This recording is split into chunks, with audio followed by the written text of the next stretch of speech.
Mic testing.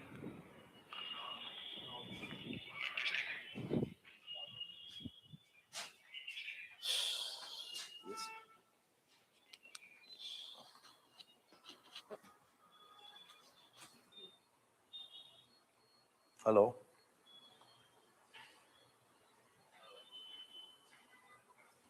Guys, hello. Hello, hello. Can you hear me, guys? Yeah, someone kindly type there. So whether the audio is okay, there is. So welcome to ARK Reflections IAS, and I am Vijay Sarthi for you.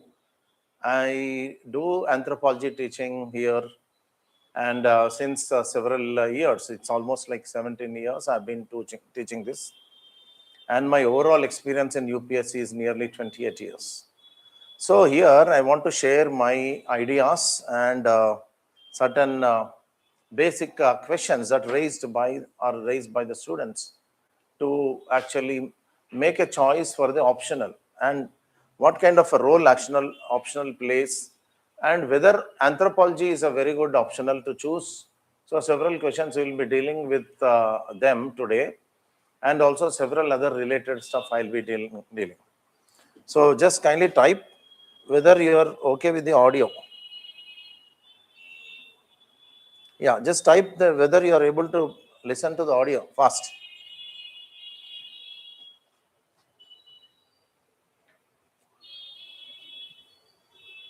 So for those who are appearing for 2027 and 28, though the time is now ripe to take a call on your optional. So the most important question that decides your career and which rank you will achieve in the UPS exam depends on the choice of optional. And whether we will check whether anthropology is such an optional which can actually take you there. Okay, so what exactly are there in this in this optional, we'll check out. But before that, we'll also be touching upon several areas. First of all, what is anthropology? What do you actually think anthropology is? Many of you might be wondering, anthropology, I've only heard about that very recently. But some of you might have known it after entering into the UPSC preparation. Okay, you have started exploring UPSC, and we will be going certain 360 degrees into what exactly is anthropology and what is the central object of study in anthropology, and many such dimensions. Okay.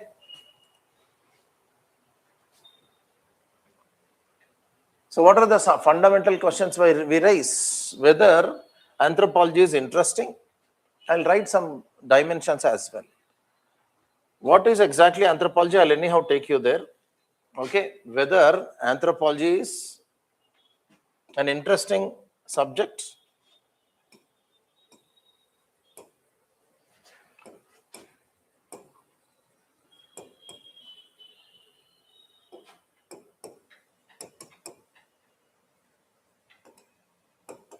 Whether anthropology is interesting, whether anthropology is easy, and whether anthropology is scoring. So most of these questions will be addressed by me today.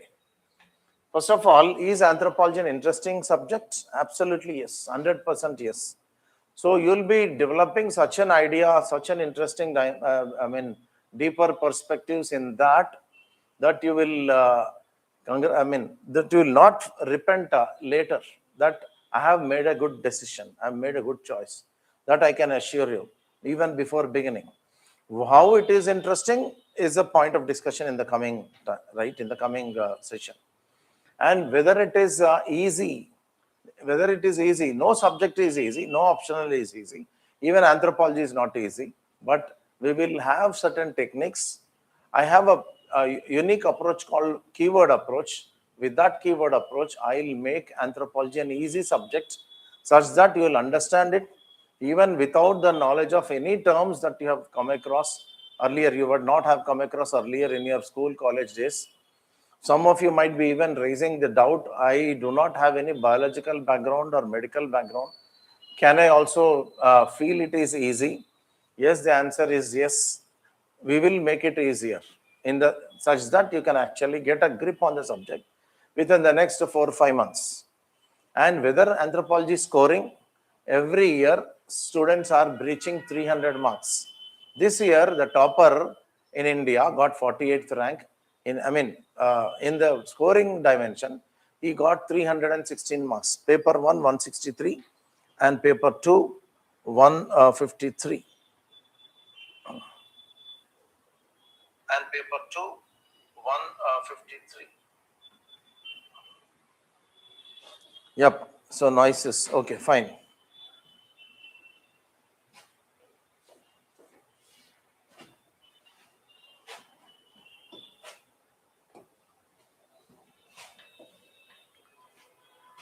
So we will be taking out these questions. What is anthropology? Whether selecting anthropology is as an optional for your preparation, is anthropology interesting subject, and other queries.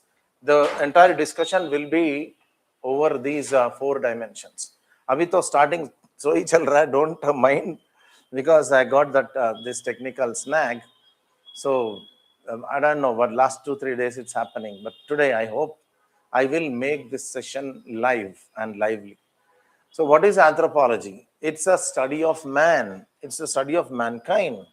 It's a study of humanity. It's a study of humans. It's a story of mankind. You can say any number of you can use any description for that. It is, according to me, it is a story of mankind. Who we are, actually who we are. Have you ever seen any animal on the planet which stands on its 2 legs? Have you ever seen any animal which stands on its 2 legs? You may not, I bet you may not have seen. There might be certain animals like penguins. Correct? The penguins may be walking on 2 legs, but they are not bipedals. And humans are the only biped animals on the planet which have moved away from the animal kingdom. We are bipedal animals. What are bipedal animals? We walk on 2 legs. And what exactly are the other animals? Why they are not bipeds? What exactly is the difference? Is it that were we created separately, uniquely, or we have evolved? So anthropology as a science of mankind studies these questions. What is anthropology? Anthropology means anthropos and logos. Both words combined together make this word called anthropology. Anthropos means man and logos means study. What is the meaning of that? Logos also stands for science. Let me again explain that. Anthropos is a key word. Anthropos means man or humanity. Logos means logic, actually logic. It is also known as a science. And sometimes it is also called as study. Anthropology is a study of mankind. It's a science of mankind. It's a logic about everything called humanity. And the very, very moot question these people raise is what it means to be humans, who we are, where we have come from, where we created, and where we evolved. Have we evolved or have we been created? Is there any God that has created us? Because many people on this planet are completely believers. They believe in one science or one religion or the other. Even in India, many of us follow many religions, but science has got some completely different ball game. And anthropology is a science. Anthropology is a social science. Anthropology is a science of mankind. So what is the hallmark of science? I'll be raising so many questions. Slowly we will go into the depth of it. What is science? Science actually comes from a Greek word, scientia. Scientia means, it has got 2 broad meanings. One is to know, and the other is knowledge. Again, anthropos And logos are also Greek words. Scientia is also a Greek word. And many of these disciplines have got their origins in western part of the world, especially Greece. There were many extraordinary thinkers in Greece like Plato, Aristotle, Herodotus. Aristotle has actually coined this term anthropology. And in Greece, those days in 500 BC, 450 BC, 300 BC, all these people were actually focusing on these questions. They were part philosophers and part scientists. And they have been questioning. They were collecting knowledge. In fact, many of these Greek scholars, you all know, they have become the fathers of so many disciplines. Father of history, father of biology, father of this, father of geography, father of even anthropology. Every major discipline has taken its birth in Greece, according to the knowledge we have. Of course, you might question, what happens to India, sir? What happened to India? Have we not produced some knowledge? Yes, we do. We did have produced knowledge, but for the purpose of this discussion, we'll be focusing on Greece, because anthropology, according to many scholars, all the founding fathers, has originated in the West, and especially in the Greece. And there, in Greek language, anthropos and logos stand for study of mankind. Scientia means science. Science means what, no, what, when, where, why, how. So humanity started questioning everything. These Greek scholars and philosophers, who were also, as I told you, part scientists and part thinkers, part philosophers, they started questioning on everything. Who we are, where we have come from, is there any God? What about spirits? What about the man and woman? What about other animals? What is the relationship between man and other animals? What are plants? What are animals? What are insects? How we have come? Have we evolved? So many questions they started raising. What do you mean by that? They are trying to know. They are getting knowledge. Are you getting the logic? Science comes from the word scientia. Anthropology is also science of man. Anthropology is a story of man. It's a science of mankind, as I told you. And in science, we believe in, again, whenever we talk about science, we always believe in some questions, some fundamental questions.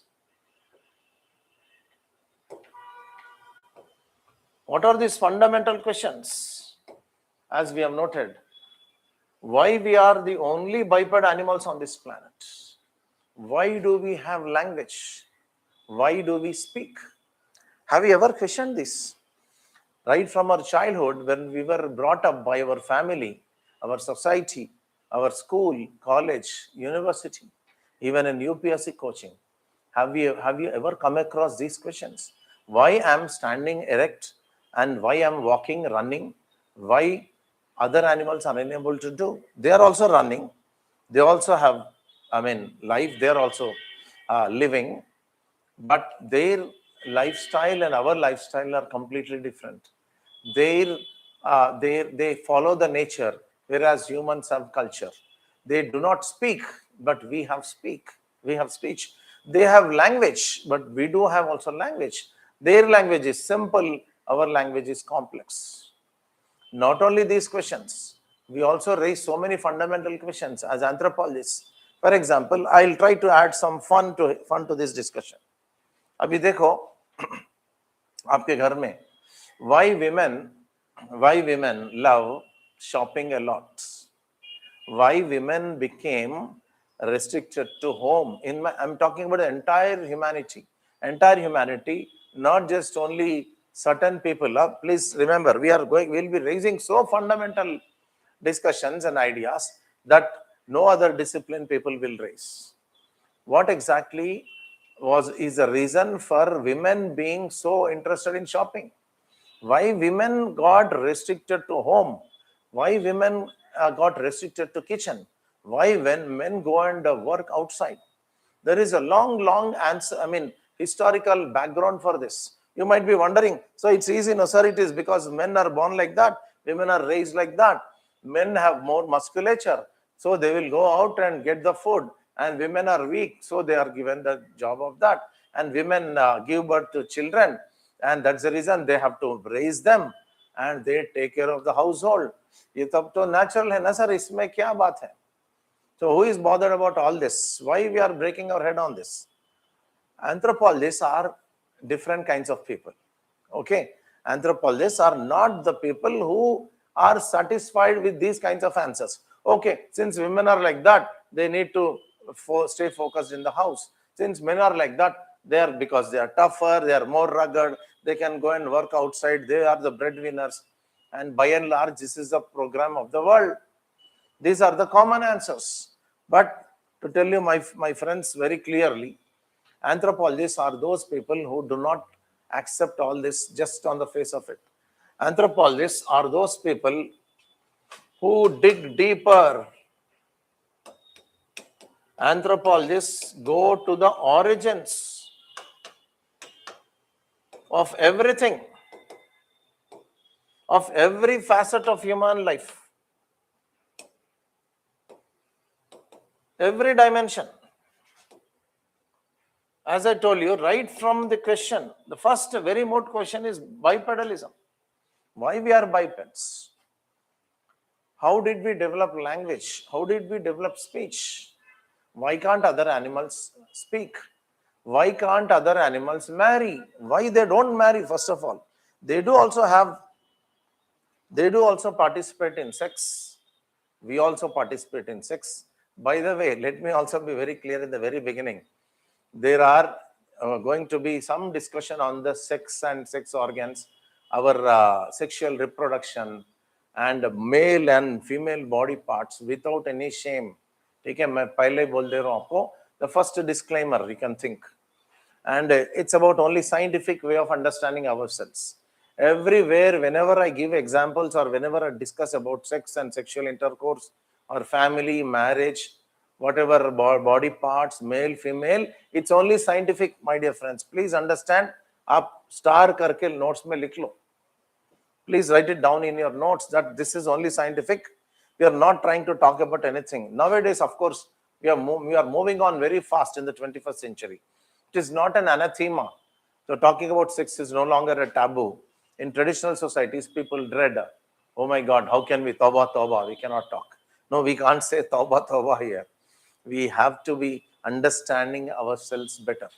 By the way, please write down an anthropology definition. Very simple definition I'm giving.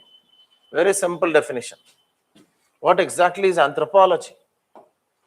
Anthropology is the science of man or story of mankind, which enables, anthropology is that science. You can also write the science of mankind. Anthropology is such a science of mankind or a study of mankind which enables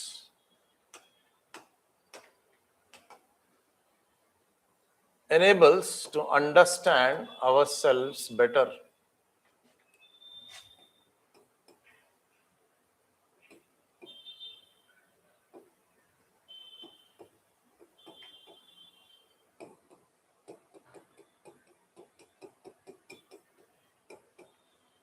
What is anthropology?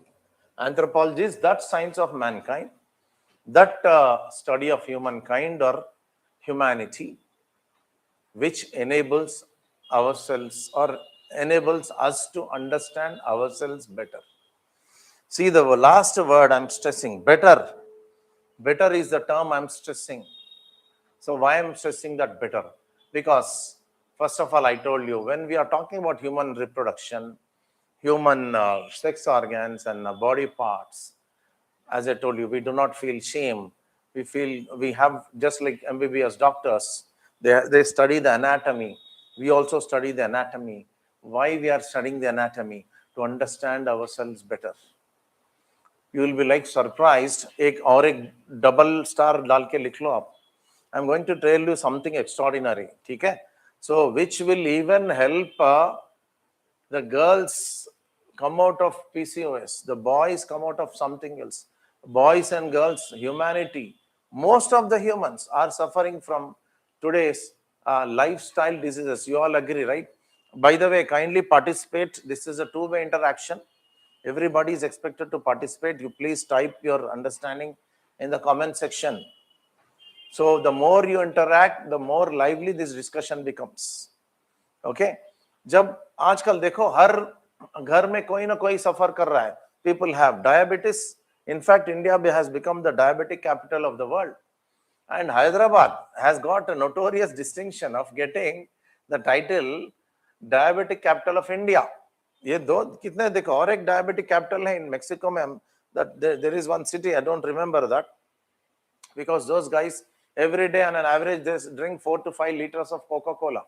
But in India we don't drink that much Coca-Cola, but still we are having lot of diabetes cases. Hyderabad is considered as the diabetic capital of the world, of India. By the way, Hyderabad also has a distinction. It's called the Mecca of Anthropology. And I hail from Hyderabad. You will be knowing very soon why it is called Mecca of Anthropology, especially for UPSC optional. And India is the diabetic capital of the world. Diabetes एक बार आ गई तो हर disease आपके ढूंढते हुए आएगा आपके पास. And obesity, we are becoming even obese every 5 years or 10 years when the governments are taking surveys. So the obesity, number of kids who are becoming obese are increasing. You know that. You are also observing that. What about the playtime? Children are not encouraged to play. Parents say, "अरे पढ़ो, ये तैयारी करो, NEET की तैयारी करो, UPSC तैयारी करो, वो करो." And in the meanwhile, we are becoming obese and eat, of course, NEET का तो बात मत करो. So क्या क्या हो रहा है इस देश में, लेकिन हमारे पास क्यों सब आप ये सब बात कर रहे हैं sir? Why you are talking all this? Because anthropology has solutions for this. This is a point I wanted to tell you.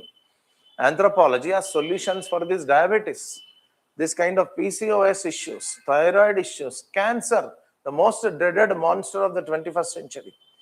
पहले तो देखो आप कैंसर मतलब those very rare disease, some person, some old age man, that person got cancer. तो 20 साल के पहले, 30 साल के पहले कोई 1 in a lakh, 1 in a 5 lakh population, one fellow used to get. Now cancer cases have become very common. Now and then you will be hearing about cancer. Cancer क्यों बढ़ रहा है? We have an answer in anthropology. Okay, and so many things you'll learn in anthropology which will enable to understand ourselves better. So anthropology is that science of a mankind which makes us understand ourselves better. What do you mean by ourselves better? In which dimensions? Many dimensions. I've just given you one dimension, that is, you can put it as a biological dimension. One such dimension is biological dimension, the other is social dimension. The broad third one is your cultural dimension.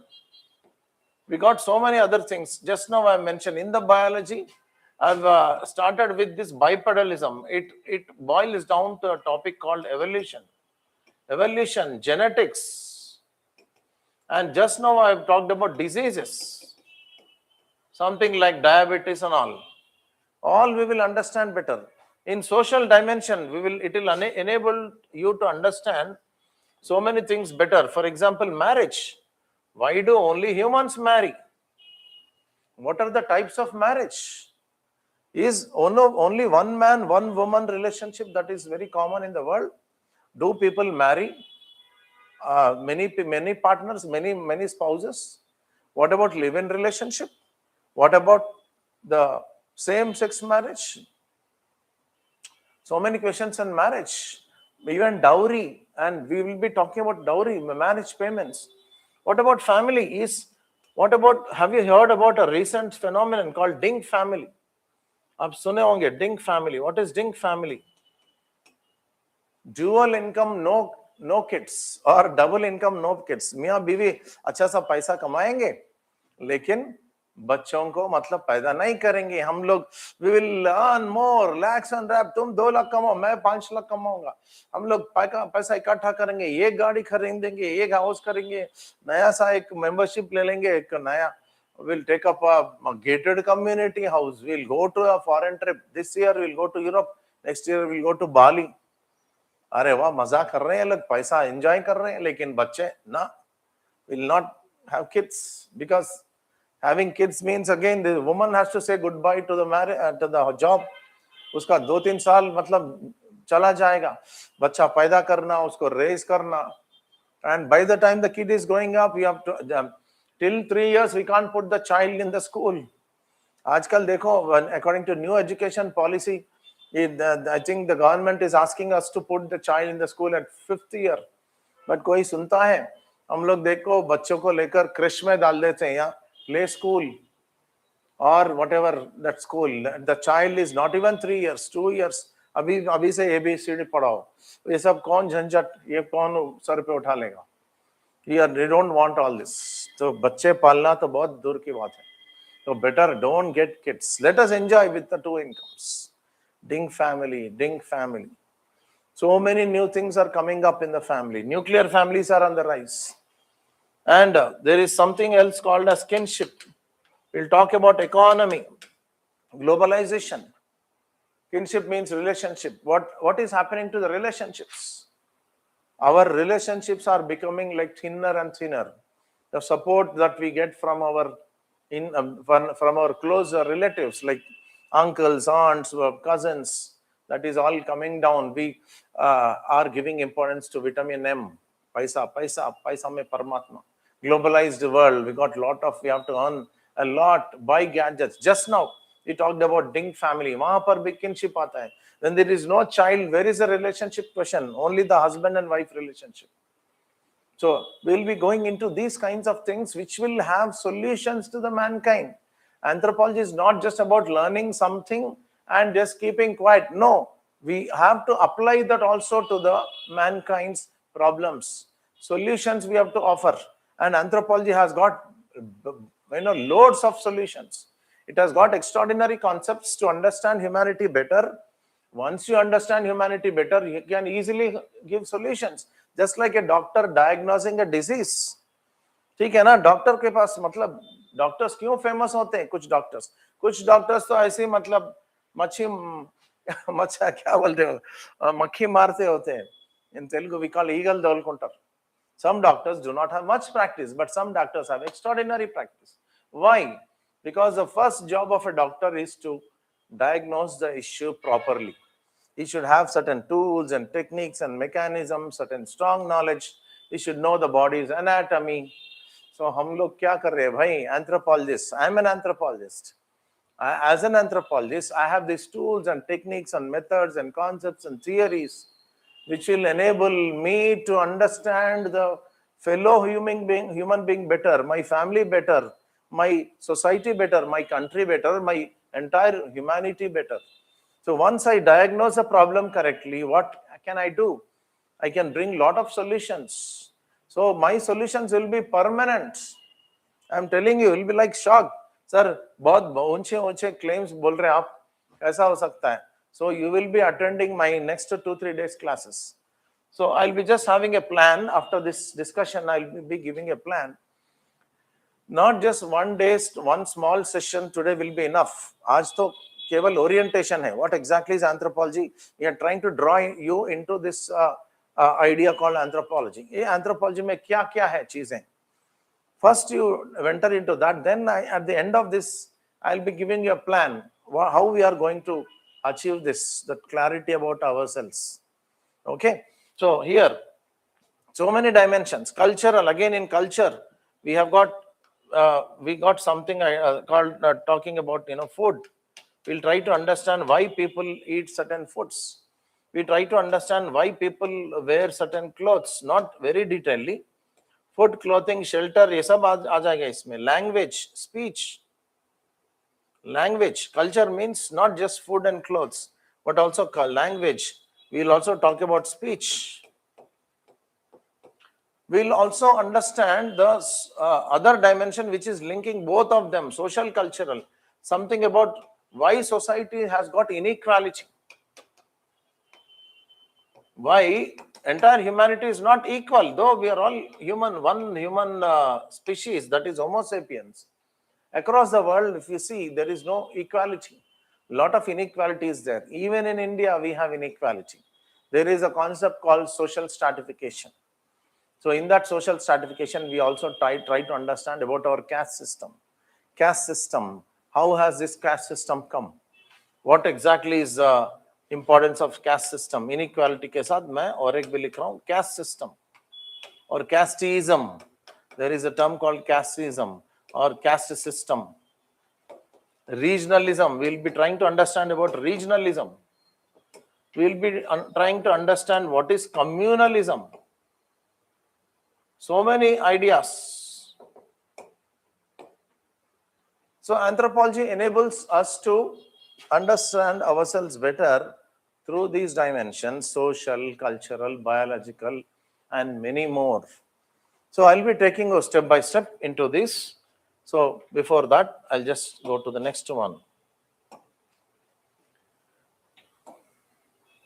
So I'll be showing these photographs like this. Just have a look at this photograph. What exactly is shown here? Some people, you can see they are having white and white shawls and shawls draped with beautiful embroidery. Colorful shawls they are wearing. These people are actually the Toda community. These people are the Toda people. Toda people of the Nilgiris in Tamil Nadu. Okay. There is another photograph I'll show you. Again in the same Toda, again this man is wearing a beautiful shawl. This Toda people in the Nilgiris, आपको मालूम है Nilgiris is famous for what? Ooty, Udakamandalam or Ooty. In Ooty you have a lot of cold climate. So people need to wear certain woolen shawls. So those shawls this man is doing and he is performing some ritual there. And there is among the same Toda community, see, these Toda people are white in color and tall people, and they are actually tribal people. And this man is taking part in a ceremony called bow and arrow. Bow and arrow ceremony करके बोलते हैं उसको. पुरु सप्तमी करके एक practice है among the Toda. And why I'm showing all these people, there is also another background. The Toda worship buffalo. They live on buffalo economy. They live on the milk and other buffalo products and milk products. Buffalo is very important for them in their economic life. So Toda are tribal people. In fact, there are many photographs I can actually talk about. But here, why I'm showing the tribes here in my visuals is today actually is the International Day of the Indigenous Tribes, indigenous people. Today is commemorated, August 9th is International Day of the Indigenous people. Who are indigenous people? Indigenous, the most these days the word indigenous not many people know, but indigenous people, the best example is tribal people.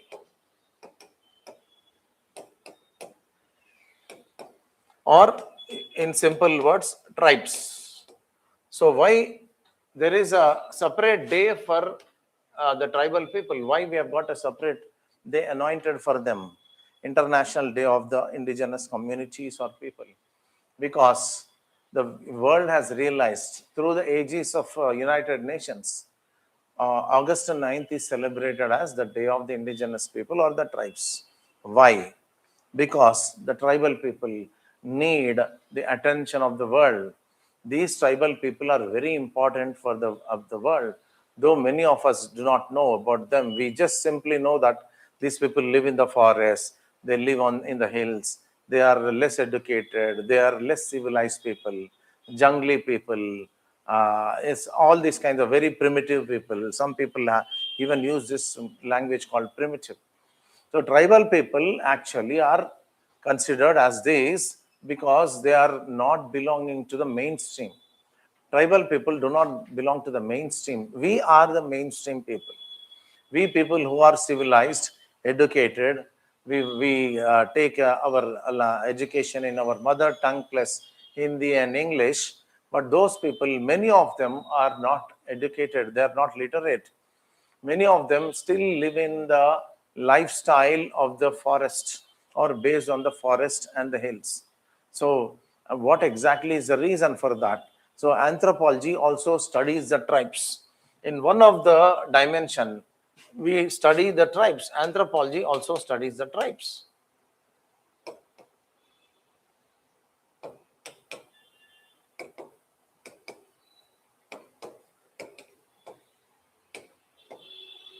We study the tribal people because they offer us certain clues to who were our ancestors look like. Because some of the tribes who are living in the world today, like the Jorawa, the Sentinelese, some people in the Kalahari Desert in Africa, Semang in Malaysia, and so many other people like Chenchu here, very nearby Hyderabad. These people are living in hunting and gathering lifestyle. They do not practice agriculture. They do not practice animal husbandry. They do not do like the Toda people live on the buffaloes. They simply hunt and live. Men hunt, women collect fruits, nuts, seeds, etc. So many of these people are still living like that. So anthropologists are those people who again raise these questions. Why people are like this? These tribal people are living like this. What are their problems? Are they really suffering? Can we do anything about them? What are their marital practices, marriage practices? How their family structures are organized? Do they give importance to relationship? How important kinship is to them? What is their economic organization or economic level, like hunting and gathering? Are they doing pastoralism, like how the Toda people live on buffalo pastoralism? So many questions are raised by the anthropologists only. And of course, sociologists also study tribal people. But उसमें मतलब एक छोटा सा chapter है बस. If you see the sociology syllabus, because some of you might be even having the doubt whether should I go for sociology, anthropology, PSIR, or that optional or this optional. If you see sociology syllabus, only small part, a chota sa chapter hai, tribals. Of course, they do also study tribes, but they don't study the tribes like the anthropologists do. Something like a license. Anthropology has got a license, or the only subject which studies the tribes in depth is the study of anthropology or the science of mankind, because we are interested, again I'm repeating, we are interested in such an idea whether anthropology can give me a clue to understand my ancestors and why we are interested in our ancestors, because we are interested in our evolution. One second.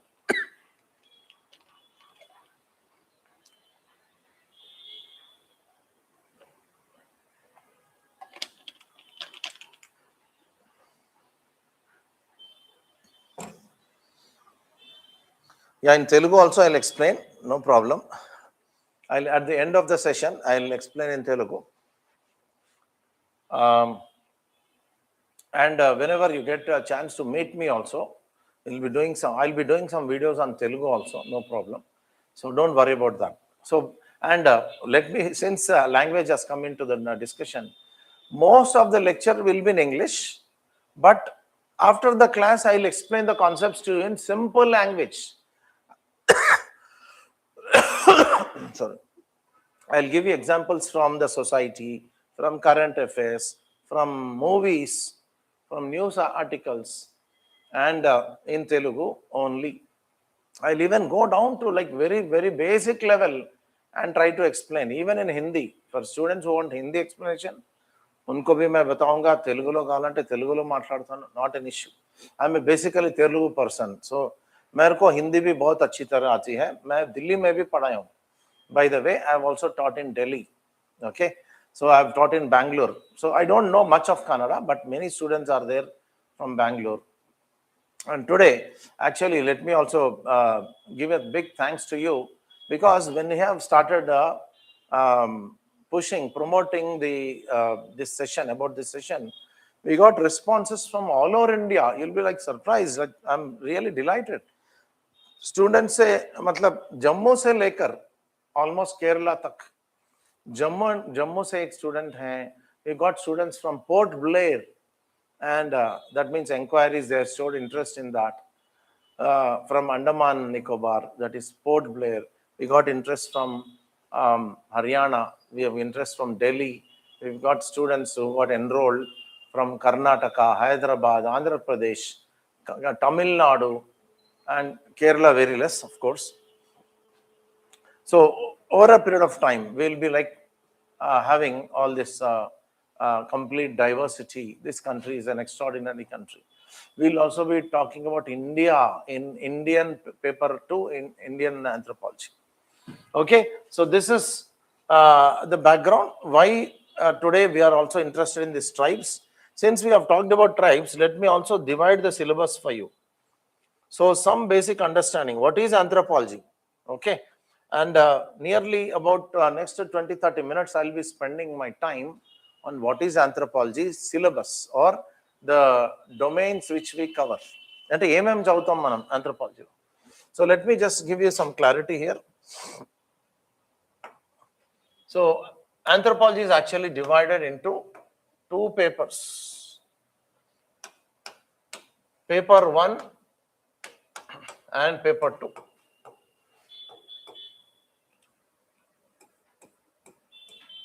And both carry each equal marks, 250 marks, 250 marks. You all know, total 500 marks. In paper 1, we'll be talking about some chapter 1.1 to 1.3 called introduction part, introduction to anthropology. What is anthropology? Meaning and scope and development of anthropology as a holistic science of mankind. So यहाँ पे ये पढ़ेंगे 1.1 में. ठीक है, we have got also chapters from 2.1 to 2.5. We'll be talking about what is culture, what is society, what is marriage, what is family, what is kinship. All this we will study from 2.1 to 2.5. In chapter 3, we'll be talking about economic organization. Economic organization, or simply economic, I'll write in short, economic organization. And in chapter 4, we'll talk about something called as political organization. We'll also touch upon the political dimension. Not just about only family, marriage and all. Political dimension. We'll be talking about religion.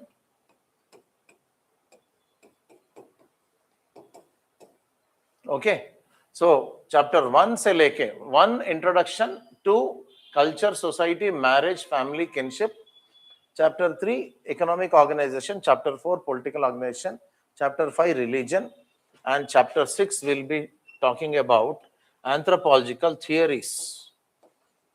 We can even say that is as thought. Okay, anthropological thought or anthropological theories. And the beauty is this theories, it is linked, everything is linked. All these chapters are linked. Chapter 1 is linked to this. Both are linked to each other. Chapter 2 is linked to chapter 3. Okay, chapter 3 is linked to chapter 4.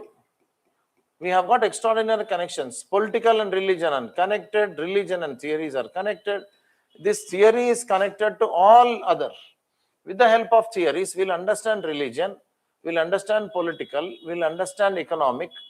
With the help of theories, we'll understand kinship, we understand family and marriage, and also culture and society, and some background even we have introduction. So what is the point I'm trying to deliver here? Every chapter is linked to the other. Within a very short time, you will be feeling very comfortable because the topic which comes here also comes here. The topic which comes here comes here. यहाँ जो topic है यहाँ पर भी आता है.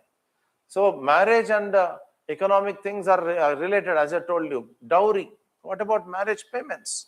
In every marriage you might have seen So without dowry or without bride wealth, because in tribal people, the girl gets some money. It's not that the girl gives some money to the bridegroom. In tribal society, it's the opposite. So why there is a bride price to the girl? Why not in the mainstream society? ये सब questions हम लोग करेंगे. And that is in the economic dimension. So economic dimension is linked to marriage.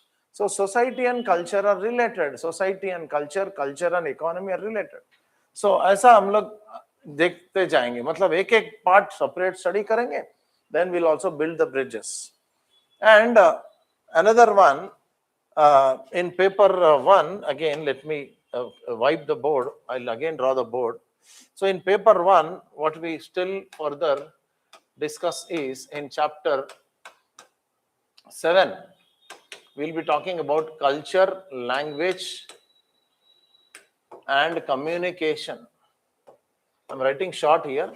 Culture and language, how we have developed culture, how do we communicate, how do we have developed culture and language connection, and what is a speech, how speech is produced by humans, all that.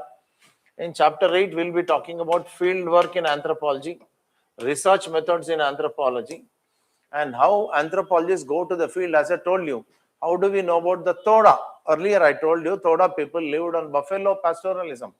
They rely on the buffalo products. Initially, of course, milk only. They do not cut the buffalo and eat. They only take the milk of the buffalo. They consume some milk and they sell the rest of the milk in the market. Milk products, ghee and butter and the curd, all that. So, कैसा मालूम है हमको इनके बारे में? So, in the tribals, the tribals lifestyle, all these lifestyle is known to us by the study, in-depth study. How anthropology is different from, as I told you, other disciplines like sociology. Sociology people also study the tribes. Okay, they also do field work, but not a very great amount of field work. You will be surprised. Some anthropologists stay for 3 to 5 years. Some anthropologists stay for 30 years in the field. You can't even imagine.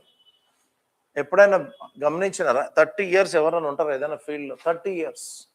Some people, their entire prime age is spent in the study of the anthropological understanding. So this is the beauty of field work. So anthropology is a field discipline. And chapter 9, it has got so many subparts, 9.1 to 9.8. It talks about genetics. Human genetics, actually you can say human genetics. Chapter 10 talks about human growth and development.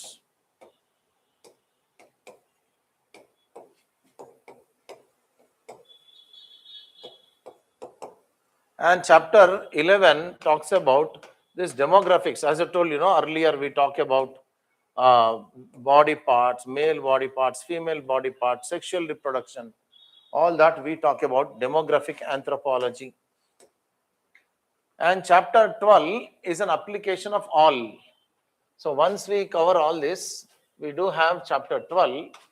In chapter 12, all the knowledge, whatever we have developed in our understanding, we develop in applications of anthropology. So how many chapters we have in paper 1? In paper 1, we have got 12 chapters. So all are highly linked to each other. This is number 1 dimension. And what about paper 2? Maybe you can note them all later. In paper 2, we have, I'll take the complete board now. Paper 2, because the place is not sufficient. Paper 2, it will start from chapter 1.1 to 1.3. This is about Indian prehistory. From here, mostly this is about Indian anthropology. Paper 1 is general anthropology. Paper 2 is Indian anthropology. It is about Indian prehistory. What kind of humans lived in India? Whether there was any human being that was India thousands of years ago. Because in the very beginning of this lecture or this session, I have raised a question. Have we been created or have we been evolved? सब लोग एक बार answer करो. जो भी answer ఎవరెవరైతే చూస్తున్నారో session ఒకసారి answer చేయండి ఫాస్ట్ గా. Don't be passive. Please take part in this session completely. Definitely you'll enjoy all the classes. I am waiting for your answer. People who see that recorded session later, you can also answer. Have we been created according to anthropology, or have we been evolved? So we have evolved according to the scientists, archaeologists, anthropologists. In India also humans lived. What are the evidences? ఎలా చెప్పగలుగుతాం? How? कैसा बोल सकते हैं हम लोग? In India, humans lived in the past thousands of years ago, or not just that, lakhs of years ago. No, even before that, millions of years ago. In India, humans lived millions of years ago. There are evidences. What are the evidences? Stone tools and other things, bone tools, stone tools. They have drawn some cave paintings. All that is there in our syllabus. That is covered under 1.1 to 1.3. Then there is chapter 2. It talks about ethnic and linguistic elements of India. What kind of people? What are the racial composition? Which kind of a race we actually belong to? Are we Negro people? Are we white colored people? Are we this Mongoloid or Chinese kind of people? What exactly are we? Is India a homogeneous country like China? If you go to China, all these fellows look like Chinese. We can't differentiate. All look like Mongoloid Chinese features. If you go to Africa, we are completely dominated by this Negro people. Once here and there, Indians will be there. Some European people will also be there. We can distinguish. But overall, more or less, completely black people. And if you go to USA, completely white people. Europe, completely white people. China, completely yellow-skinned people. They are called yellow-skinned people. What about India then? In India, we are a mixture. In India, we have got a mixture of Negro characters, these Mongoloid or yellow-colored skin people like that, Chinese features in some people, not all, and white-colored features as well. India is a home for all the kinds of populations. So that is a beautiful area we will be studying in ethnic composition, ethnic and linguistic elements in Indian population.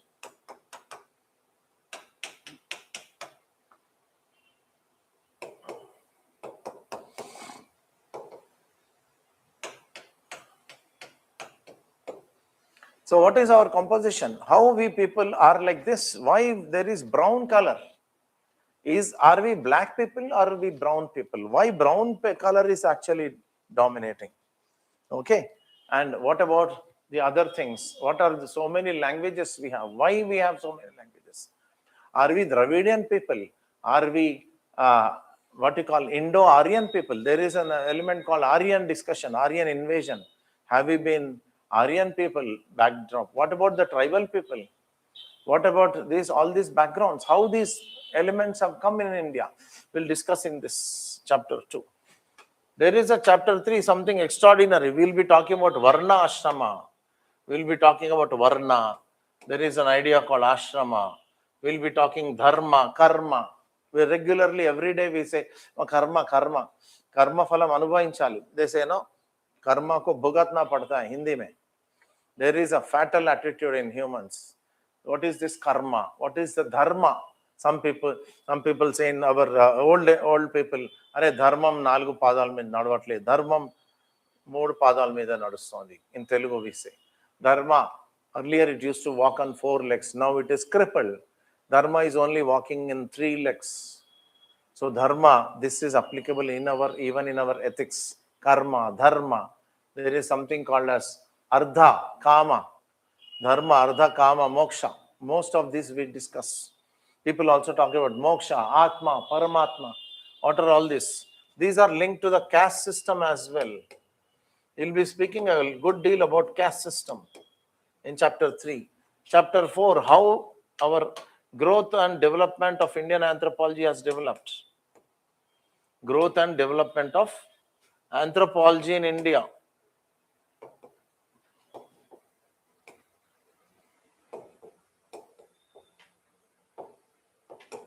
How these British people, British officials and other Indian anthropologists have contributed to the growth of anthropology in India. Many of you might be knowing about M.N. Srinivas. We have an idea called Sanskritization. So how this vote bank politics, you must be knowing vote bank politics. Who has coined that? An Indian anthropologist called M.N. Srinivas. So many interesting things are there where we will know about our own society and culture. That's the reason this part can be called as Indian society and culture. There is a chapter called chapter 5. It's called Indian village. We'll be talking about Indian village. We'll be talking about in chapter 6 tribal India or the tribal situation in India. From 6th chapter onwards, we'll be talking about tribals. Then again, we'll be talking about tribe STs and SCs, OBCs, and constitutional safeguards for them. Chapter 8, we talk about again the tribal part only. We'll be talking about the impact of religion on the tribes. Okay, how tribes and other religions, then tribe and nation state. So what is a tribe? Who is a tribe? All that discussion we will take up here. And chapter 9 is about almost winding up of this, how the tribal administration has been carried out right from the British times. Tribal administration history. And what is the role of anthropology here? Role of NGOs, role of anthropology in understanding rural issues.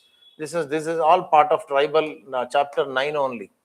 Role of NGOs, role of anthropology in understanding ourselves better. Role of anthropology in understanding regionalism, communalism. मैं बताया ना आपको starting में. Regionalism, communalism, and so many dimensions. So paper 2 is about completely Indian setting, Indian anthropology. Paper 1 is general. You can actually, if you want to call, of course there is no title like that. If you want to call paper 1, you can give a title called general anthropology. If you want to give a title to paper 2, you can give a title as Indian anthropology. But what did you see in this entire paper 1 and paper 2? Biological, then cultural, and so many dimensions. Okay. So humanity actually has evolved into this level. Today we are eyeing on the Mars. Yesterday we have seen how moon, there has been a crash landing of a satellite there. And we are entering into new horizons. But as long as humanity stays on this planet, the only discipline which completely covers them is anthropology.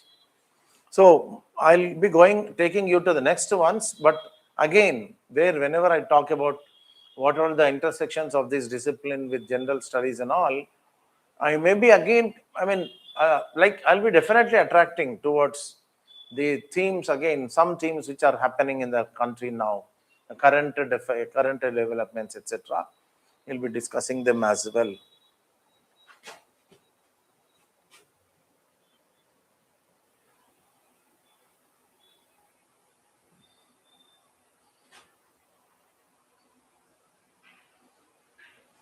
I'll just take a sip of water.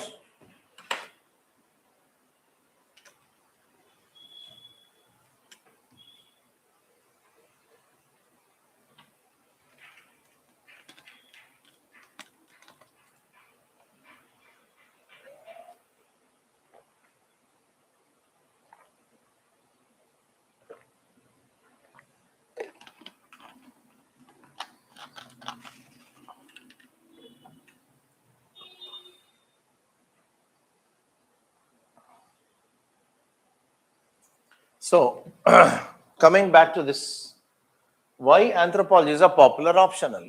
So, there are certain clear question here, one simple question, and also one clear and some clear answers. Anthropology is a popular optional, especially in Hyderabad and Karnataka, even in Andhra Pradesh, and in almost entire India.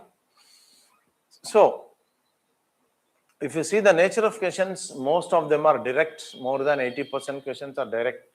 So you can easily see the certain particular part of the syllabus is given us the question. Recently as 2025, there is a question directly coming from chapter 9.2. Mendelian and non-Mendelian traits. There is a question, Mendelian and non-Mendelian traits. So Mendelian, there is there in 9.2. Tomorrow, I mean in the next session, whenever we meet, so I'll be giving you, if at all you're coming to the offline session, syllabus copies to you. And in online session, I'll be requiring you to keep a copy of the syllabus ready, handy, such that whatever chapters I have listed out now earlier, I'll be going to the particular topic, subtopic, and I'll be again relating to the questions that were asked recently. And so many insights we will develop together. So you first need to, first of all, the prerequisite for you is to have an idea on the syllabus, Pakka syllabus. That's the reason I've explained you the syllabus earlier. Okay, coming to the next thing, syllabus itself is very limited and syllabus is diverse. So why I have mentioned, why I have named my program as Anthro 360 degrees. Starting में बताया, anthropology is the only science of man which studies completely the human being. It is not a part science. For example, if you take sociology, sociology studies only the developed society, developed civilized people. Though it studies tribes, it only studies only some part of it. The sociology does not study human evolution. One such extraordinary thing that most of the students see, whenever I give a session, okay, let me again come to the moot point. Whenever I conduct these sessions or orientation or demo, whatever you call introductory class, class 1, class 2, class 3, sometimes 2-3 classes we give free classes. In these classes, I ask why you have chosen anthropology. The certain students who already come decided, sir, मैं तो decide करके आ गया. Then already decide చేసుకున్నాను. నేను anthropology తీసుకున్నాను. Then I asked them, why you have taken that? He said, sir, I wanted to know about human evolution. I know that human evolution is a fascinating story of mankind. I wanted to know further about that.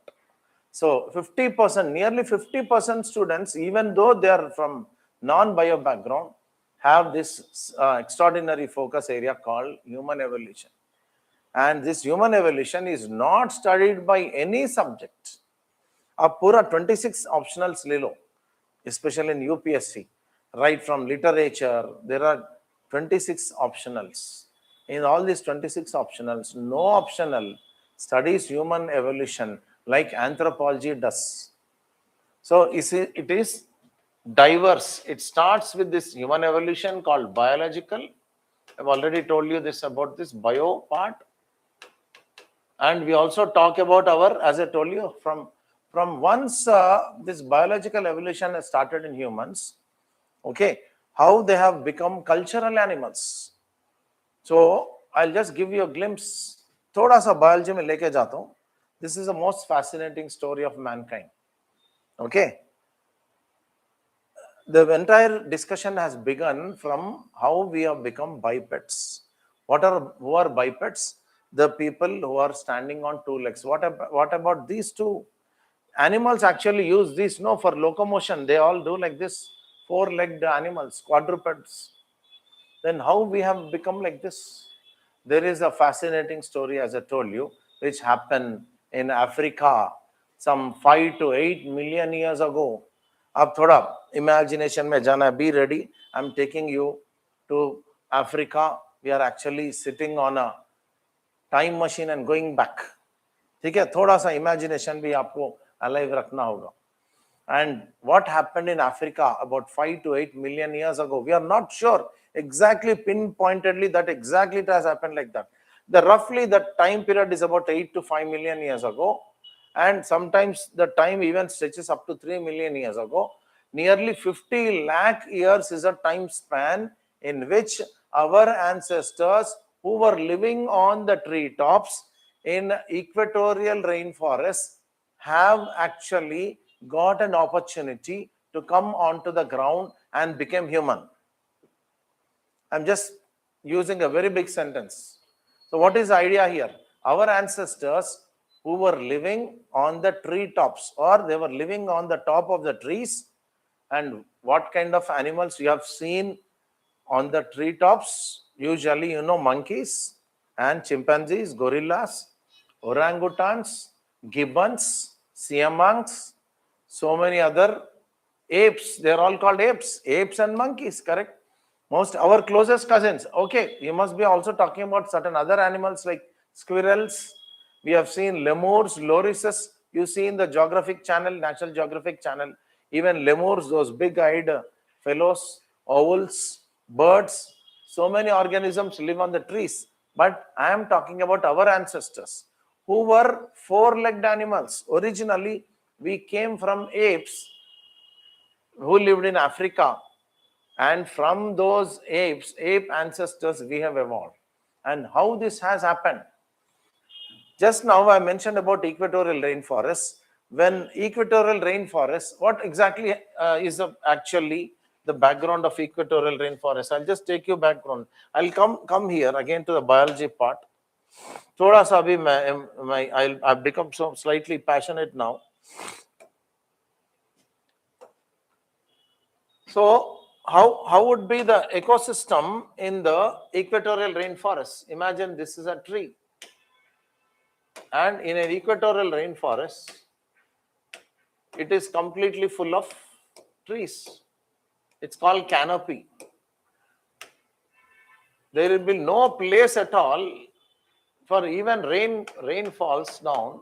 When it's raining, the rain actually sometimes it is completely taken over by the trees on the top, and only small drops come here onto the ground. Though the animals and plants living in the bottom also get water, but most of the water is settled in the top of the big trees and the rich canopy of the trees. So, matlab, what is the point here? The gap between one tree and the other is very little. So, our ancestors lived in this kind of ecosystem wherein they had a chance to jump from one tree to the other, one tree to the other. It's like completely, it's called arboreal lifestyle. ARBOREL, arboreal lifestyle. What is an arboreal lifestyle? When animals live on the top of the trees for most part of their life, that's called arboreal lifestyle. But everything will not look like same, correct? There is a change. Change is the only permanent thing in the world, according to some anonymous scholar. Kuch din ke baad, this was almost like about 8 million years ago. That means 80 lakh years ago, or even before that, 15 to 8 million years ago. That period was called as Miocene. Later I'll discuss that. But something drastic happened at this point of time that was called as climate change. The climate has changed extraordinarily in Africa almost like 5 to 3 million years ago, as I told you. So 8 million years ago, it has come to 5 million years ago time. In this 5 million years ago time period, the climate has actually shifted. Earlier, it was equatorial rainforest climate. Equatorial forests, it's called equatorial forest ecosystem. Now, the vegetation has become completely reduced. Now, a tree comes like here, a tree lies lying here, another tree is lying here. What will happen in a changed climate? Can you now tell me, can our ancestors jump from one tree to the other so easily like how they did earlier? Is it possible? Is it possible, my dear friends? Absolutely no. It's not possible for our ancestors to jump from one tree to the other. It's not that exactly suddenly it has happened. It has started happening very gradually. Like for thousands of years, lakhs of years, climate was gradually shifting. And there are always two people. According to Darwin, we have got an extraordinary person called Darwin. Darwin's mention is there even in our biology textbooks in class 8, 9. Recently, there was a controversy also. Darwin said that there are always two kinds of people, A and B. Okay, both were earlier living in this thing. I'm just using another color here. Okay, यहाँ पे दो लोग हैं, A और B, and both are living on the top of the trees. But when the climate is changing, there has to be some kind of adaptation, right? You have to actually adjust to the changing climate. So here in these two cases, in the case of A and B, A had a stay put here on the top of the trees. B started moving. Here B started adopting, or B started adapting. What do you mean by adapting? I've just told you a word, changing. Because change is the only permanent thing in this world. Only when we go on keeping abreast of the technology. Now AI technology has come, correct? मैं अगर AI बोले तो अरे अभी छोटे बच्चों का काम है, I'm already now well positioned person, I'm well established, I don't need AI, let the other fellows do. But what happens to me after some time, the AI technology comes and sweeps me apart, that I don't even know when I got like completely broken down. AI has passed away and it has become the norm in the society. Everybody who has learned the AI technology is surviving. People like me will perish. Darwin has said the same thing. In these two kinds of fellows, A will completely extinct. He becomes extinct because he is not ready to change according to the changing climate. But B has changed. B started taking some steps to moving towards that. And our ancestors, you can easily guess now. You can easily guess. Where do you think our ancestors belong to? The ancestors who did not move, they stay put on the trees, have remained just like that, like apes. But the ancestors, same stock from वहीं से आते हैं ना हम लोग. Both A and B belong to the same category, but slightly different they were. A stayed back there, they remained as monkeys and apes, but B came down to from the top of the trees. They ambled down, they started coming down, and they have adopted a lifestyle called terrestrial lifestyle. Terrestrial, terrestrial. What is arboreal? Arboreal is tree living or tree style or living on trees. And what about terrestrial? It is living on the land. So our ancestors have come down. Our ancestors are actually B. Then these people have come down to the land and they started exploring the changed climate. And here and there, acha, in सबके बीच में क्या था? There was entirely, after the climate has changed, this thing has become something like a savanna climate. This thing has become a savanna climate. And in savanna, what you have, there are tall grasses like this. And there are trees here. There is a tree here. There is another tree here. And in between, we have grasses. What is this climate called? Savanna. You all know in geography, you have studied that savanna climate. In this savanna climate, the grasses were all this much tall, about 4 feet, 5 feet, 6 feet. So if a four-legged animal, if it was okay, wonderfully well settled on the arboreal lifestyle, but if that fellow wants to come to the ground, can it actually continue like this in a four-legged manner, or does it have to look like this? Ready? Every time bend from like this, again look like this, stand like this, look like this. And when it is doing like this, what will happen? Every time it is doing like this, every day, 10 times, 20 times, 50 times, 100 times. Why? Because the food is not available easily. Earlier on the arboreal lifestyle, all the animals and small organisms, they also birds, whatever, every snakes, lizards, squirrels, most of the ecosystem, they were happy, they were living on their own. You know that even in your prelims, you have to study about ecosystem. So सभी animals वहाँ पे उसको food मिल जाता था, fruits, then seeds, nuts, everything was available on the trees. But when the climate became hotter, and the vegetation has come down. Now only few trees survive. Again, how trees survived, sir? Why not all the trees were wiped out in a hot climate? I told you again, A and B. Again, within these trees, there were A and B. A were not like, they were not reading themselves. I'll talk about that later. B were the only trees that withstood this changing climate. So, our ancestors have also come down and they started searching for the food. They wanted, see, there are two types of people, predators and prey. Everything I've used already in the beginning of the lecture. Now, in a competitive environment, in a jungle, in a completely, what you call, challenging environment, there will be predators looking for food. If you are weak, every time you cannot look like and spot the predator will come and eat you. In the same way, you have to become the predator. There will be some small animal, some other small wild boar or pig or some other small squirrel. You have to go and attack that and eat. So for both predating purpose and prey purpose, our ancestors were like doing like this. Regularly, they were looking like. I'm doing some animation, but आपका clarity के लिए सब. Everything I'm doing for the clarity purpose. Okay. So why it has happened? Why it has happened? Survival of the fittest, according to Darwin again.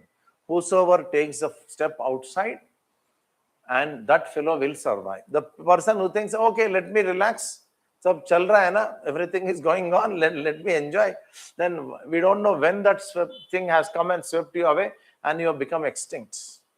So our ancestors became bipeds from quadruped animals. Once their bipedal thing came, what happens to these ants?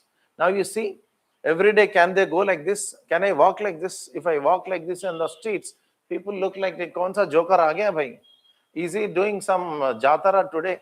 Okay, today is Bonalu jatara in Telangana. This fellow has shoulders got stuck because he was holding this, with some kind of adjustment. But every day if I do like this, people will call the hospital police fellows and they'll pick me up and throw me in some mental asylum.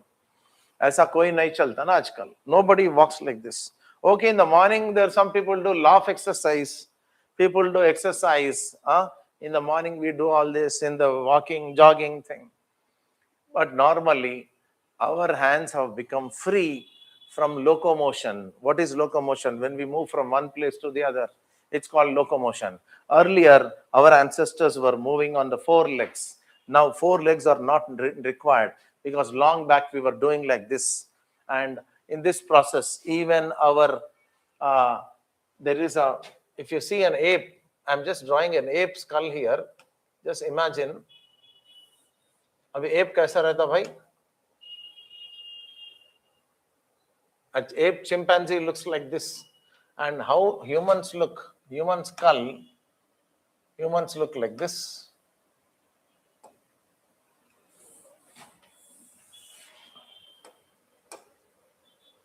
And this is our skull.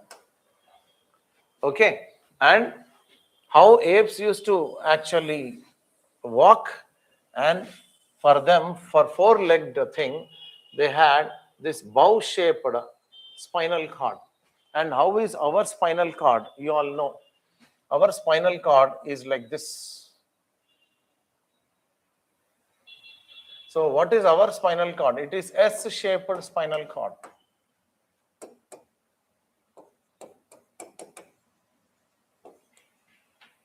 And their spinal cord is bow-shaped spinal cord.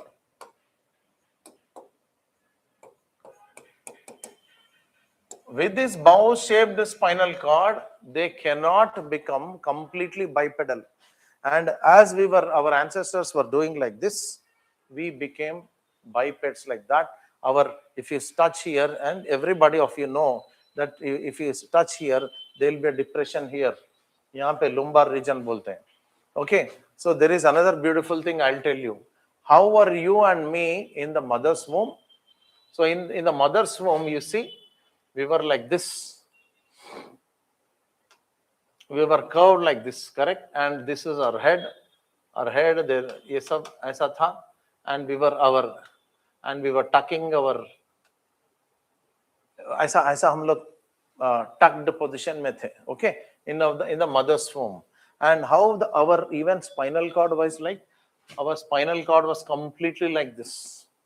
And after the baby is delivered, okay, after the baby is delivered, and that is called in neonates, and after some time the baby is called as infant.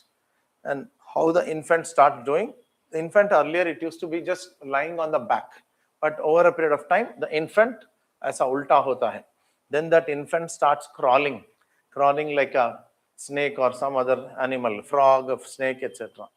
So जब infant scroll ऐसा scroll करने लगता है, crawl करने लगता है, then the infant develops some kind of, curvature here. This is the original curvature. See, now here we have this. Here the tail part is this. These two are called as primary curvatures.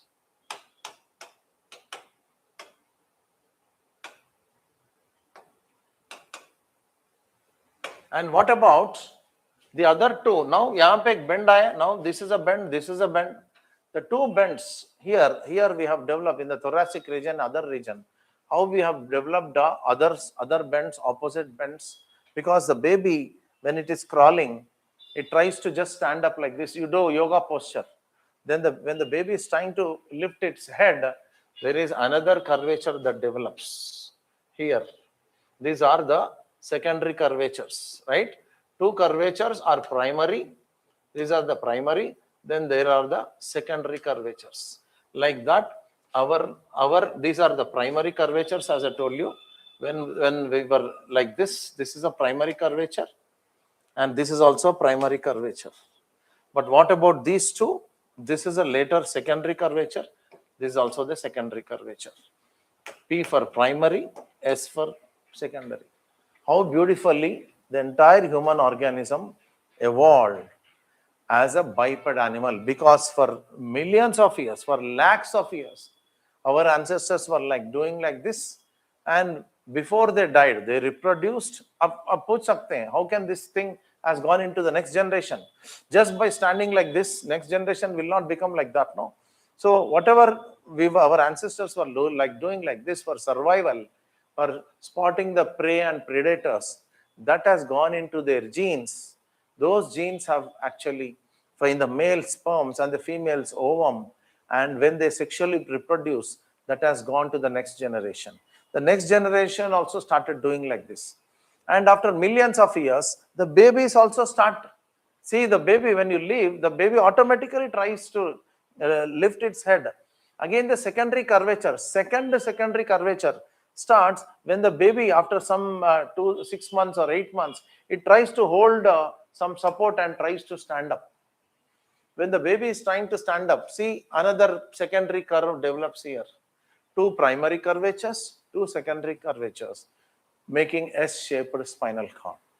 These are some beautiful, extraordinary points, only studied by anthropologists. Again, I'm telling you, not any medical doctor will tell you. No medical doctor will tell you. He'll only say, if I've got a back pain, okay, let me take an X-ray or MRI, then I'll suggest medicine, you take, then it's fine. But anthropologists study why we have developed this S-shaped, this thing, okay, S-shaped spinal cord, and why the apes have this bow-shaped spinal cord. So in this fashion, humanity evolved, and that is the most fascinating part. That is the reason the syllabus is diverse.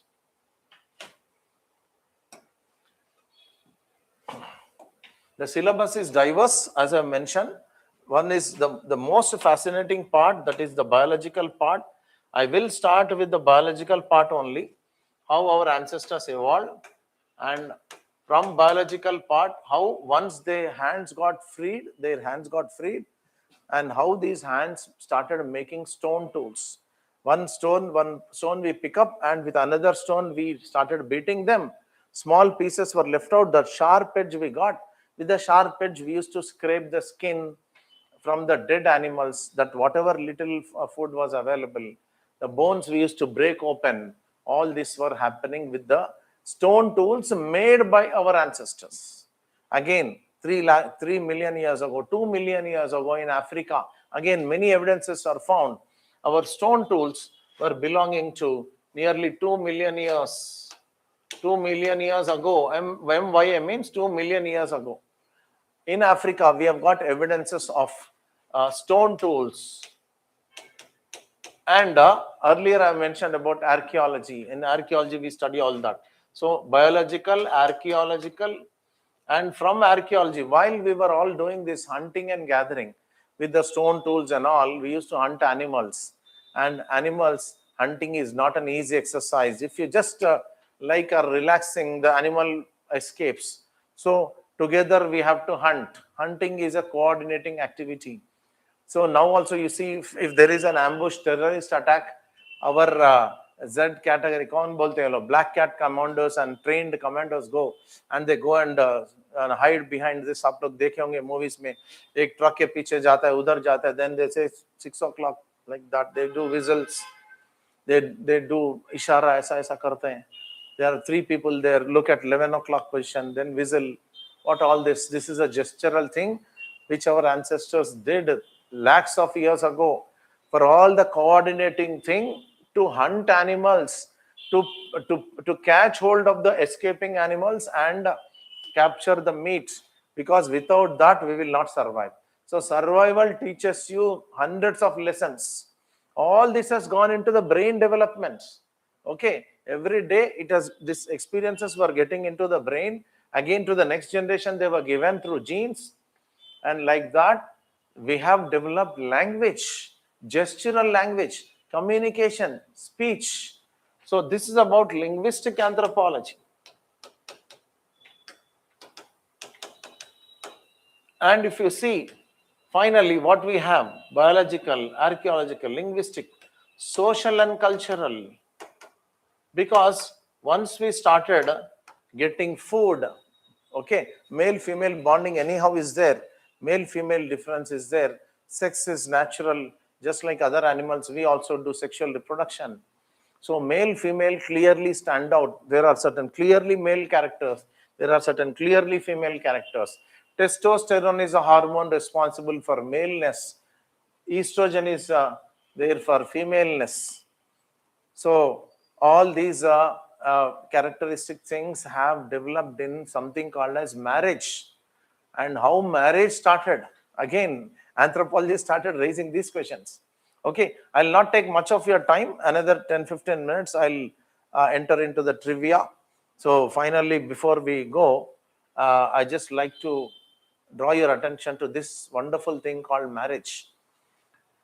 And humans, while they were evolving, as I told you, they were collecting food, they were hunting animals, they were coordinating, they were together, they were working, language was developing, speech was developing, they were making stone tools, brain was expanding, brain size was expanding. If you see, as I told you, our ancestors had, like our apes and others, chimpanzee, gorilla, they have got about, the capacity of the brain was about 500 cc. 500 cc is the brain size of a chimpanzee, but for cubic centimeters, cc means cubic centimeters. But today, if you see humans, we have almost like 1400 to 1500 cc. 1400 to 1500 cc of the brain capacity has become that possible only because of brain size expansion. And that is also another thing in the baby's birth, the birth of the infants. And we all know in humans, only one birth is possible regular at a time. Even when twins are born, the second baby comes after a gap. So at a time, only one baby can come out. It's not that a litter is given by a woman. So even that baby, because of the human birth canal, it's very, very, very narrow. The baby's birth is a very, very challenging exercise. And first the head comes out. Earlier I've drawn that diagram. First the brain comes, then the body comes. This much brain, this much is very difficult. Highly evolved brain size babies is completely is very difficult. So when the babies are born, the fetus is born, the brain size is about 300 to 500 cc only. So that itself is also big. Okay, compared to the other animals, even 300, 500 cc is also big. So while doing that, it is a very painful thing. And according to human standards, 500 cc is not enough for the baby to live independently. I just put it in simple words. एक बार आप सोचो, have you observed elephants and other animals, cows, then whatever animal, dogs? So how much is the dependency of these animals on the mother? Mother, all these, whether it is an elephant or a donkey or a horse or a dog, the pups or the infants, their dependency on the mother is almost like negligible, few weeks to few months. How many examples you have seen where the infant is dependent on the mother for 5 years, 7 years, 10 years? Is it really possible? In the animal kingdom, no animal, no infant lives on the mother support for 5 years or 7 years or 10 years. Only there is a long dependency of the human infant on the mother. Okay, I'll slowly take you to that.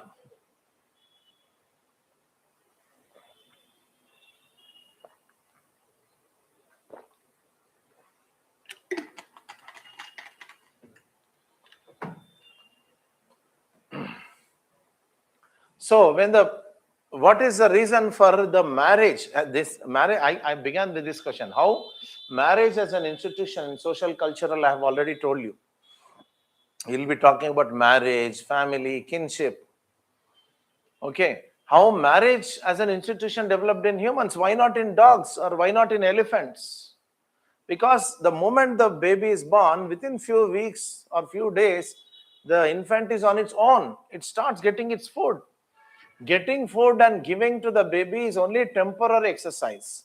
In humans, this has become prolonged for nearly 5 years, 7 years, 10 years. Then what about the mother? The mother has to always carry that. There is a mother's hypothesis. There is also called as mother's hypothesis, as baby carrying hypothesis. I'll all give you that when we actually start our classes. The mother hypothesis says that the infant has to be carried by the mother for nearly 5 years or 7 years. The mother cannot go and get the food on her own. It's very difficult. The mother cannot leave the baby and go and get the food because the baby is not able even to crawl or stand up. It will take at least 3 years for the baby to stand up and start just knowing the things. The baby does not even know the world. आपको हम लोग तेलुगु में बोलते हैं, हम लोग తెలివి వచ్చింది, ప్రపంచ జ్ఞానం. That okay, this is the world, this is good, this is bad, this is my father, that is my relative, I should eat this food, I should not do this करके हमको ज्ञान आता है 5 years and 7 years के बाद. So till that time, the baby cannot be left like that and gone. The mother has to be there. Only the mother. And why not father? You can ask, sir, आजकल तो father भी diaper change कर रहे हैं. They're also sitting like, there was one of my friend, he says, what are you doing these days? I'm doing babysitting. He said, अरे babysitting तुम भी करते हो? हाँ भाई, मेरी wife तो काम करती है. She works in an MNC bank. And मेरा तो अभी I'm taken a sabbatical. I'm doing babysitting. You can ask that. But imagine 3 million years ago, 5 million years ago, our males, the male was, that fellow cannot sit here at the home. He has to go and get the food because food was not available easily. There was no agriculture, only hunting. Women cannot leave the infant and go. So lot of challenge was there. So I'm coming to the point. The woman has to be dependent on a man. Are you getting the point? The woman has to be dependent on the man. Then the man will be giving food to the woman as well as the baby. So दोनों को कौन खिलाना है भाई? That's the reason we have said no in the beginning. Oh, how this male-female business has come. Man is a breadwinner. Woman stays at home and cooks the food and takes care of the children. ये कैसा आया है? एक दिन का खेल नहीं है भाई. It was happening since millions of years. So dependency of the infant on the mother and the mother and the infant on the father or that man has led to the birth of an institution called family. And for family, you need a social approval. That social approval is called marriage. And there is another logic. अच्छा, generally mail आपको मालूम है, male female में कौन ज्यादा उधर इधर भटकते रहता है, लाइक भंवरों की तरफ. సో మ్యాన్ అంటే తుమ్మెదలాగా అటు ఇటు పోతూ ఉంటాడు. మనిషి మగవాడు తొందరగా చంచల స్వభావం. Man is the one who like goes out. No, the women stays put at the home generally, by and large I'm saying. So to keep the man with him, with her bonded, the female started showing all year round sexuality. Usually if you see the animals even in the streets, now it's a breeding season, on the roads also, you start now observing from today how these animals behave, how we also, like ek chi chi tu hum log aankhein karte, nahi to we start laughing. The animals are openly doing that. And have you seen that in the summer or in other season? No, they have a breeding season. Animals mate only during the breeding season, but the human female is ready for mating throughout the year. I'm not blaming only the female. It is a nature. Anthropologists have said human females' readiness or all year round sexuality is another reason, such that the man is always bound to her, not attracted by the other woman, at least many for the majority part, plus her dependency on the man for the food.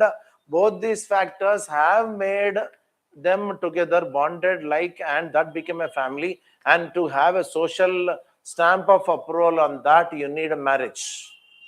Marriage as an institution, family as an institution, have begun in the humanity only because of these reasons. Only this thing. Who said all this, my dear friends? The anthropologists. No sociologist, no geography person, no PSIR, no management fellow, no mathematician. I'm not saying they are not doing this. Their job is different. Our job is different. Our job is to go to the roots, who we are, what it means to be human. What is marriage? Why marriage is considered so sacred? Even today, if you suddenly say, Mama, I'm going and living in, I don't believe in marriage, our mother, father, parents, all people start bhuk hartal. Nahi to ye karenge, nahi to I'll do this, I'll do, they'll threaten you. And some people bitha ke bolte, you means not you, everyone, like youngsters. Beta, marriage mein ye advantage hai, marriage is this, marriage is that. They'll give you a lecture. They say, no, I'll live in. Theek hai, live in mein jao. That is a different story. So, but those days, live-in was there, but marriage as a sacred thing has started when agriculture started being invented at about 12,000 years ago. So, we'll go back into the archaeological times. Again, whenever we are talking in millions of years ago, thousands of years ago, we'll be talking about archaeology. Anthropology has got a diverse syllabus, 360 degrees. We'll also be taking examples of tribes.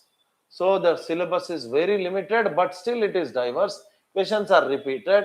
It is highly scoring because of this. Even if you know the basic terms, just like that, 3-4 times if you revise, you can write brilliant answers. And how do we do that? What is a plan of action? I'll just give you an idea. How I can assure you that it is highly scoring. Matlab, for everyone it is not highly scoring. The person who actually goes according to a plan, of course, will guide you. What exactly is the idea? There is a plan. Daily questions I'll give. At least one question. Daily, minimum one question I'll give at the end of each lecture. So you'll be writing that and showing to me. And weekly, there'll be tests. Weekly, about 3 to 5 questions I give.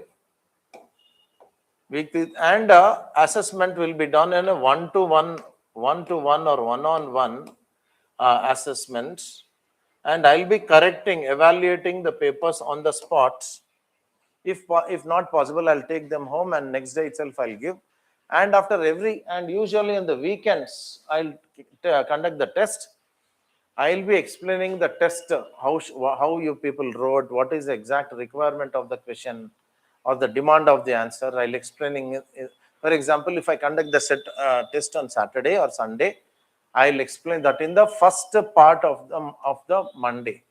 Usually, I have class duration of about 2.5 hours, maximum 3 hours. So after about 1.5 hour or 1 hour 45 minutes, I give a break. Then another, after the break, we'll continue the class. On Monday, every Monday, first before the break session, I'll be explaining all the answers to those 3 to 5 questions. So आपको subject भी आ जाएगा, everyday basis you will be understanding the subject, all the terminology, difficulty things, whatever you have, you will be understanding that, you will be able to express them. I'll be correcting you. You will be writing better and better and better before that 4th to 5th month is completed. You are already very strongly having that grounding in the writing part. I also worked as an editor of a magazine for nearly 7 years. I know how to write. Like I'm a master in that. I'm not boasting anything. I'll show you. So if you send some answers already, if you don't believe me, I'll show the toppers copies and how I evaluate, what is the style of evaluation, everything I'll show to you. Okay, how we stand different from others. So this is a plan, and even I'll give my notes. I'll give dictation. I'll give handouts. Some material is also there. Some material also I'll give. And case studies, updated, current thing, whichever comes, I'll be updating regularly. Some handouts also will be given. So because of that, anthropology becomes highly scoring. We have raised 3 questions earlier. Anthropology is interesting because of all the diverse syllabus: biological, cultural, social, linguistic, archaeological. Anthropology is interesting because of all these features. Anthropology is easy because this is a plan. After the class also I'll be sitting there for some time. You can come and clearly clarify your doubts in whatever language you want. Hindi and Telugu I can explain, and I'll give very simple examples. In the class itself you'll understand. Most of the topic concept you'll understand. After the class also I'll be sitting for 5 to 10 minutes or half an hour, no problem. I'll explain and go to the home. इसीलिए anthropology highly scoring हो जाएगा, and all the toppers who are regularly following this are getting consistent top ranks in the top 10 since last, like, we don't know, almost 10 to 15 years, say, even before that also. So toppers coming in the top 100, top 50, top 10 are from anthropology as well. So many things are there to discuss. So what I'll do, I'll be quickly going forward, and some of the points just for a quick glance. What are the other advantages of anthropology? If you take, enables ourselves to understand, or us to understand the society better, because already you started understanding about marriage, family, kinship, relationships, how relations are important, how in tribal societies people help each other socially. So many dimensions we have got, and current affairs also. And आपको मालूम है cookie was in news? Nobody is answering, yeah. Nobody is actually interacting. Maybe I'll just refresh this.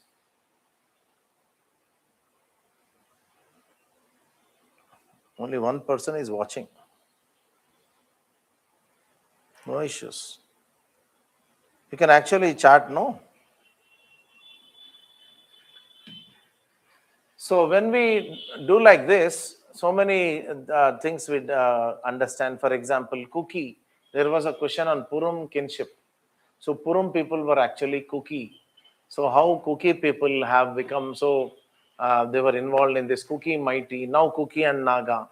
So why these tribal people are having this conflict?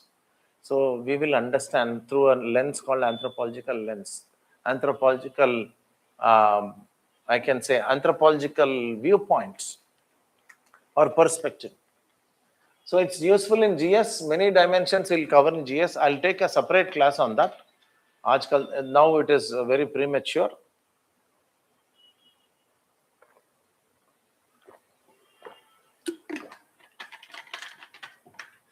In GS, I will show you some information. So much GS is also covered because anthropology studies in all the walks of life. So anyone with any academic background can actually take up this, and it enables the development of a holistic personality. All these points I'll explain. And notes anyhow I'll give. This I've already discussed. All these are the points I've already covered. Highly scoring also I've told you. There was the highest marks that was attained by a student in anthropology today, till today, was a record. 362 marks scored by a student. Few students scored 350 earlier, like 4-5 years back, early ago. Now 300 plus RA. Recently, one of the student has scored 316. Paper 1, 163, paper 2, 153. So he was a student of mine. I'll show you his name later. So आजकल 250-300 के बीच में आ रहे हैं, ज़्यादा से ज़्यादा. एक बार 250 से ज़्यादा आ गया तो you can find out your name in the list. So all these toppers' names I've listed out here. These are recent, the names of recent students, my students in the last 5 years. So Ramya Rangaswamy, 45th year, she was my mentorship student when I was working in IAS Baba in Delhi and Bangalore. Aniket Ranjan in 2025, he got AIR. He was a classroom student when I was leaving an academy. I've already taught in an academy beforehand.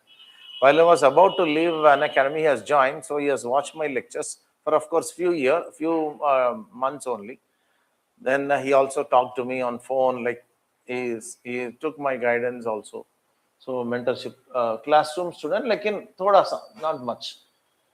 Kritika Nograya 400, Bharat C. Aram he got 667 earlier. Then again he wrote, he got 567. He's in IPS. So there was a man called Harsha. He is from Bangalore. He got 813 rank. So he was also my mentorship student. So we can talk about all this, and these points anyhow I'll discuss in another session. So how it is linked to GS? Many students question, because these days there is a common question raised by every student before choosing the optional, whether it is useful in GS, whether it has got any parallel content with GS or linkages with GS. That is the question they raise. So the answer is yes. So many dimensions are linked. In paper 1, GS1, paper 2, ancient Indian history, we talked about Varnashrama, then Dharma, Karma, Runa, most of that caste system. All this has linkages in Indian history. In paper 2, Indian society, paper 1, Indian society, demography, social issues, developments in Indian society. All that are covered. Governance also is covered in GS2, schemes for the backward people, SC, STs, etc. Some constitutional provisions related to SCs and STs. It is there in Tribal India, paper 2. So, social justice and issues relating to development and management of social sector services, issues relating to poverty, hunger. We'll have some case studies on them as well. Government schemes on them as well. All are part of the GS, which have got very good grounding in the anthropological knowledge. So useful in GS, essay and ethics. GS3 very less, but essay and ethics to a great extent, because you develop very, very original ideas on humanity, and you can write this 360-degree answers. So essay demands this multi-dimensional answers. The students will not be just like that rewarded. They need to go to the historical, geographical, economic dimension, cultural dimension, and current applied thing. All this has already been a regular day-to-day practice in anthropology. So essay bhi aap brilliant essays likh sakte ho. Ethics also there is dharma, karma, rina, ardha, kama. So many things are there. Family, role of society in educating the child. All that is a basic part in ethics also. So guys, so like this, so many dimensions is there. Certain questions have come like this, essay questions. Life is long journey between human being and being human. Direct anthropological. Culture is what we are. Civilization is what we have. I've already talked about culture, how culture is a part of anthropology. There can be no social justice without economic prosperity. But economic prosperity without social justice is meaningless. We'll talk about economy, right from hunter-gatherer, how this inequality has come, male, female, social stratification, caste system, class system. We have all these dimensions. Patriarchy, matriarchy are fundamental concepts in anthropology. So our approach to anthropology, my approach rather, there are 100 plus comprehensive lectures. Keyword approach is a highlight. What is keyword approach? I'll talk in another session. Updated value-added notes, stress on answer writing skills, and organic linkages with current affairs. Regularly, we'll be talking examples, taking examples from current developments. The mentorship is student-centric, what you actually require. From that angle, we will discuss. And the teaching style itself is completely different. It is transformative, not informative. We don't give like spoon feeding. Initially, yes, spoon feeding for some 2-3 months, then we'll train you. There is a saying in English, can I give you fish on an everyday basis? Yes, I can give you fish. Like spoon feeding for initial days, initial months, and how many days I can give you fish? No, it will not serve your hunger forever. I have to teach you fishing. So initially, yes, we will be giving you training, and slowly, after some months, you will be on your own. So I'll be giving you this keyword approach, answer writing techniques, listening comprehension, note making, and how to present beautiful answers. What is the importance of diagrams, case studies, how you can brainstorm and understand, how can you raise questions, how one question from one question, several dimensions can come. So many things are there. In one session, I can't share. So it is a part of the pedagogy. It will transform you, not just informative it is. Integrated dealing of the subject, 360 degrees. Each chapter begins with PYQs. Yes, with a PYQ, I'll start the question, I'll end with a PYQ. Commentary style of writing. I told you I worked as an editor, how to write beautiful introductions and conclusions. I'll tell you. Anthropological perspective on all the major developments. Exam orientation from day one. So these are the deliverables or whatever, like I promise as deliverables, whatever you can think of. All these will be part of our this thing. A big thank you for all of you for spending your time patiently, and I hope you will have gotten some value out of this interactive session. Though of course it was slightly interactive, and in the coming days. And what is my plan? Today is 9th. On maybe 15th and 16th, if possible, I'll have 2 to 3 free sessions, wherein I'll be talking, as I told you, those different parts like biological dimension, one session, the archaeological dimension, one session, social, cultural, Indian. Like I'll be giving you some sample lectures. So that those are free lectures. You can, if you have already decided, you can register yourself. You can pay the fees. And from 17th, we are starting the classes. Okay? So from 17th, you can actually enroll. Even before that, if you want to just listen to this and decide also, you can do. Or even if you have already decided, we'll share you those payment links. You can start registering. And let me tell you what, if you are missing out on this, you are missing a lot, I'm telling you. This is uncomparable. Okay, today you will not be believing, but after few months, few weeks itself, you will see the difference. What is the level of teaching here, level of understanding here and elsewhere? You yourself will come and give your testimonials. Thank you. All the best for you. And we will catch up in the coming classes. See you there in the classes. Thank you, guys.